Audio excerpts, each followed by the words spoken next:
What are the advantages of fuel cell technology? I think fuel cell technology brings to the people best of both worlds. The best of the fossil world with autonomy of car driving as good as a fossil car.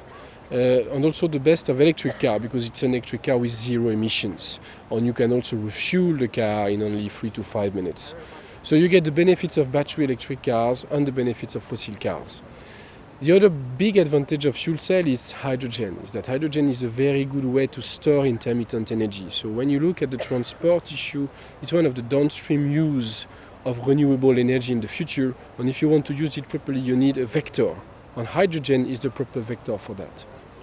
What are the reactions you're getting from policymakers regarding your technology? Well, I think the fuel cell and hydrogen joint undertaking is a good sign that there is a political support in Europe because this is a European Commission and industry-driven body with a budget of more than 700 million euros. 500 million euros have been funded into 170 projects in Europe already. You've got very strong support in the German authorities with the NOW program, the French authorities, the UK. So, and in other places of the world, you've got also a strong surge of appetite for that technology because people understand it's really the key missing link to make the energy transition complete. So in Japan, for example, you've got a big plan to deploy infrastructure to allow for Japanese cars and also European cars to be fueled with hydrogen.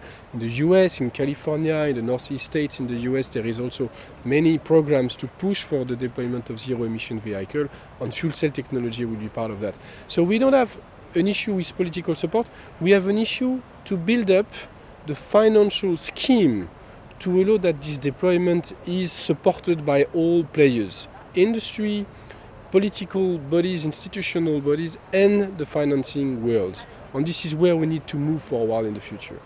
So is that kind of support what you hope will come out of the Leipzig summit?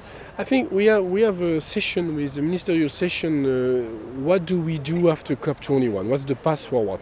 For transport, the path forward is clearly to decarbonize. And if you want to decarbonize, you need to electrify. And if you want to electrify, you need hydrogen or battery on both of them. For all of that, you need substitution infrastructure, which are going to be put next to the existing ones. And there is a valley of death that needs to be passed during a couple of years. Those infrastructure will not be loaded because you need to get cars to get them profitable. If nobody finances that, we will never manage this transition. So what I expect in that forum is that this critical concern, which is not the political win, neither the technology, because technology is ready, you can see it just behind me, the cars are ready. The issue is the financing schemes to allow for something unique in history. This is the first time in history that you're trying to settle a collective issue with an infrastructure which is going to bring the customer same thing as what he had with the fossil fuels, but without any emissions.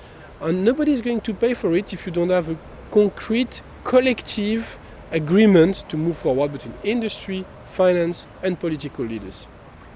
Is the fuel cell the future of automotive travel?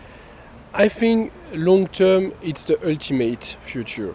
Mid-term is going to be a mix, but long term, if you're really serious into decarbonizing the transport industry, you need to move fuel cell.